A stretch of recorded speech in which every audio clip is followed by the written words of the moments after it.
नमस्कार, मैं Anuradha Verma astro divine में आपका स्वागत करती हूँ। आशा है आप खुश होंगे, सुखी होंगे। जैसा कि 25 जून को अमावस्या है, जो हमारे पितरों के निमित्त होती है, जिसमें हम अपने पितरों के लिए दान पुण्य करते हैं, जिससे हमारा आने वाला भविष्य सुखद होता है, अच्छा होता है। और उसके के कुछ अगले दिन 26 जून से और 4 जुलाई तक गुप्त नवरात्रे शुरू हो रहे हैं। गुप्त नवरात्रे जैसे कि नाम से ही पता लग रहा है कि ये एक ऐसा समय है जब हम देवी माता की पूजा करते हैं, आराधना करते हैं। वैसे तो ये तांत्रिक और सन्यासी लोगों के लिए ज्यादा होती है, वो लोग अपनी आराधना अपनी पूजा करते हैं उस समय पर, लेकिन जो गृहस्थ लोग हैं ये उनके लिए भी है और ये वो लोग भी इस समय पर पूजा और आराधना कर सकते हैं देवी की।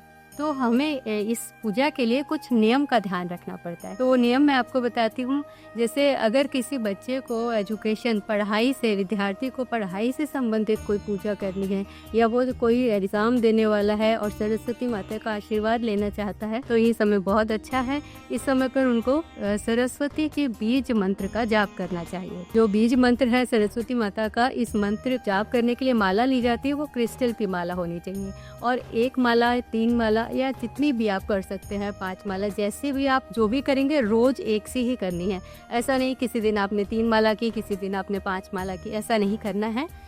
पूजा के लिए एक ही समय रखना है, एक ही काउंटिंग रखनी है और एक जैसी ही पूजा रोज रात के समय करनी है। तो ये बस एक नियम है उसका। और आपको सफ़ेद वस्त्र धारण करने हैं, वाइट कलर के कपड़े पहने और वाइट कलर का ही भोग लगाए। जैसे बर्फ़ी है, बताशे हैं या मिश्री है, कोई भी चीज़ आप रख सकते हैं, ये आपको वाइट कलर की ही होनी चाहिए और वो प्रसाद आप बाद में खा सकते हैं। तो ये 9 के 9 दिन करना है, इससे आपको बहुत अच्छा फ़ायदा मिलेगा। खास तौर के लिए विद्यार्थियों के लिए ये एक बहुत अच्छा उपाय है। उसके बाद हम बात करते हैं माता पिता के लिए या उनके लिए जिनके घर में संतान नहीं हो रही या जिनके संतान की शादी नहीं हो रही। बहुत से लोग आजकल बच्चों की शादी के लिए परेशान हैं या किसी के घर में बच्चे ही नहीं हो रहे हैं। तो ये दोनों जो समस्या हैं जिनके, उनके लिए भी एक उपाय है, वो लोग ललिता सहस्रनामा, ये एक पाठ है जो आपको यूट्यूब पर भी मिल जाएगा, कहीं किसी ये किताब भी मिलती है। तो ये वाला पाठ आपको करना है, ललिता सहस्रनामा का पाठ आपको करना है पूरे 9 दिन। इसमें भी वही ध्यान रखना है कि आपको एक ही समय रखना है और रोज अगर 1 पाठ करना है तो रोज़ 1 पाठ करना है। अगर आप इसके 3 पाठ करना चाहते हैं तो रोज़ 3 पाठ करना है। सब जितने भी पूजा करेंगे एक जैसा ही करना है, किसी दिन ज़्यादा किसी दिन कम नहीं करना है। और इसके लिए आपको पीले रंग के कपड़े पहनने हैं और आपको जो आसन पे बैठना है वो भी पीला हो तो बहुत अच्छा है। आपको कुर्सी पर बैठ सकते हैं, अगर नीचे ज़मीन पर आसन में बैठे तो सबसे बेस्ट है। अगर ज़मीन पर नहीं बैठ सकते तो कुर्सी पर बैठ सकते हैं, सोफे पर बैठ सकते हैं, लेकिन कोशिश करें बिस्तर पर, पलंग पर बैठ के पूजा नहीं करें। देवी पूजा तो बिल्कुल भी नहीं करनी चाहिए, वैसे तो कोई भी पूजा नहीं करनी चाहिए।